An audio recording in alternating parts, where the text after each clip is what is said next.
Well, hello there, fellow geeks and geekettes. Welcome to yet another video. Now, I've already done two videos concerning DC Comics and DC Direct, and the whole situation that the company has found itself in, and it has been all over the internet for like a week now, and of course there are many opinions about the matter. There are people who are saying this, there are people who are saying that, there are people who are saying this is the end of comics, there are people who are saying that this is the end of the of DC Comics, there are people who say that this is the end of the floppies of DC Comics, published by DC, which is the single issues. Very likely DC Comics is going to focus more on digital publication of the single issues, with then publishing complete collections in paper, in trade paperbacks, collected editions, hardcovers, and omnibus editions, and things like that. It is very likely that they will reduce the number of titles they publish each and every month or week, and it is more than likely that things will change. Definitely things will change for DC Comics, and very likely for the entire comic book industry. Now, so far, most of these opinions, most of the information that all the comic book fans and pros have been talking about for the last week, and a long time, really. As many people say, the writing has been on the wall. Still, these things are just, guesses. Nobody really knows what will happen for sure. The only thing that we know for certain was that more than 1/3 of all the employees of DC Comics and DC Direct have been laid off, fired. The DC Direct, the manufacturer of DC Comics related memorabilia, they have all been fired, except for the main boss, I think. But so that means that DC Direct will no longer be making figures and statues and things like that.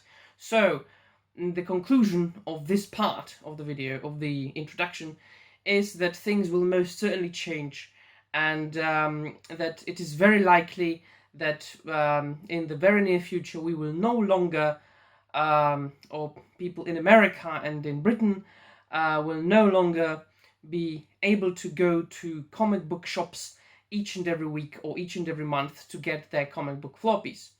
It is an end of an era. It is a movement somewhere, and the main cause, of course, has been the fact that the quality of the product has been declining due to the fact that DC Comics, as well as Marvel and all the other publishers, have been hiring people not on merit, but based on what they call representation and inclusion, based on the looks, really, on gender, on the color of one's skin. The huge publishers, they have been wanting to represent groups that they think have been underrepresented or even oppressed, which is, of course, a constructed nonsense. But we are not here to talk about that. The fact remains that the sales went down. Comics haven't been selling at all, or very little. So people haven't been buying comic books because writers and inkers and pencilers haven't been hired on merit. So a low quality of product means low sales. That means reduction of the company, and that means if this doesn't get fixed, the end of the company. Obviously, this is just a fact, a business fact, right? It doesn't only concern DC Comics or Marvel, but each and every, or any company, right? Now, this isn't the end of the world. This isn't the end of comics. This isn't the end of DC Comics. And do you know why? Here's why. Even if DC Comics stopped publishing new comics entirely and forever, if no new, say, Batman comic book was published until the end of the world, that would not be the death. and the demise and the end of DC Comics. I, for instance, am a huge aficionado of old literature. And the older the literature is, the better. I love Old English literature. I love old Icelandic sagas. I love the Eddas, which are collections of Old Norse mythological and heroic poems. And these things were written more than 1,000 years ago. And they have been translated into, well, almost all the languages. And they are still being read. The same thing applies to, say, I don't know, the literature of the 19th century. Say the romantic literature of the 19th century in Britain or in America. Well, these people who wrote the literature, they don't live anymore. And this kind of literature, well, that just isn't written anymore. If you look at what's being written right now, let's focus on novels now for a bit, not on comic books. Think about, I don't know, Charles Dickens, right? Which is 19th century Britain. Who writes like that these days? Nobody. It is a product of its time. Nobody writes like Charles Dickens these days. Nobody writes like, nobody really writes like Jane Austen, right? Nobody. Do you know why? Because this time, it is over, right? But people still read the literature. Do you know why? Because it's timeless. Because for one reason or another, the literature is good. It is a quality literature. It is quality product. Now, I myself am not a huge fan of Jane Austen, and Charles Dickens, in my eyes, is a bit overrated, but definitely less overrated than William Shakespeare, for instance. By the way, I have studied English literature at university for a long time, so I dare say that I know the theory a little bit. So it is.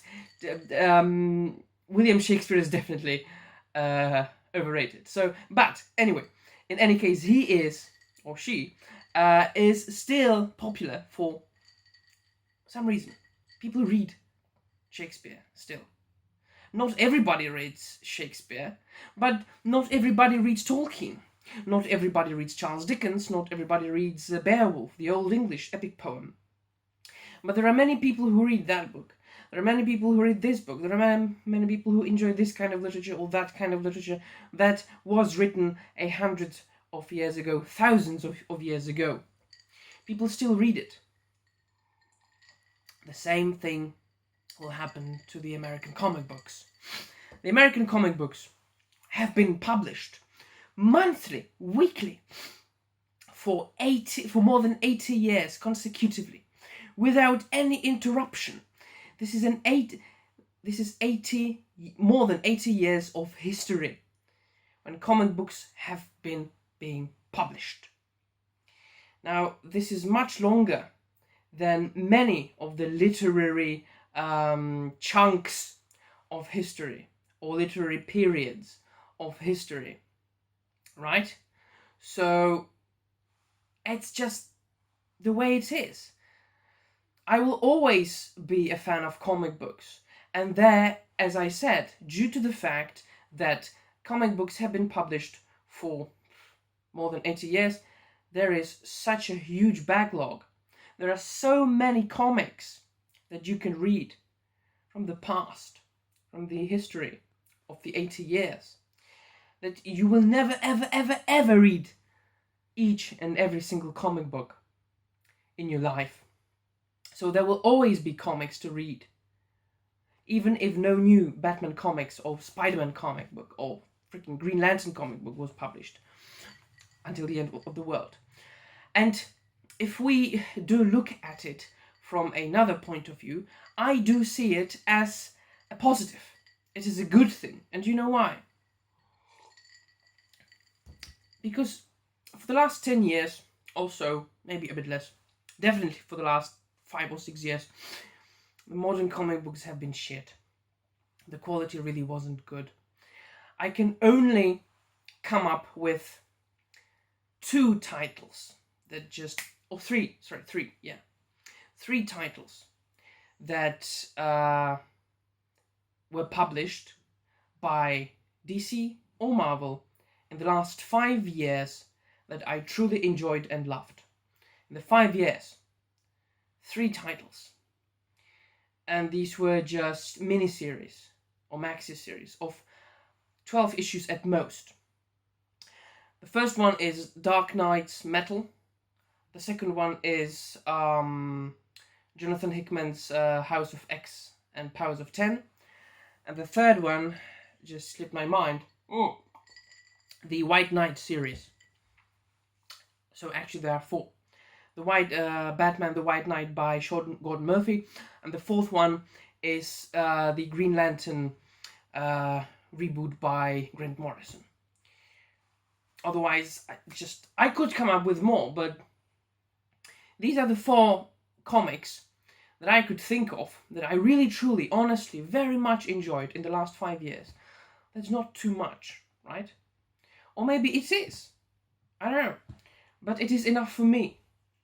Because I've got the entire 80 years history of DC, Marvel, and then later Image, IDW, Dark Horse, Dynamite, and all the other publishers. If you look at Britain, you've got 2000 AD. You look at European comic books, you've got Asterix and Tintin. You've got hundreds of good European comic books. And then look to Japan. You've got manga, and that is reading for 3 lifetimes. So as far as I go, I'm okay because I will always have comic books and manga to read until the end of my freaking life. So, alright, I wouldn't be reading most of the new comics anyway.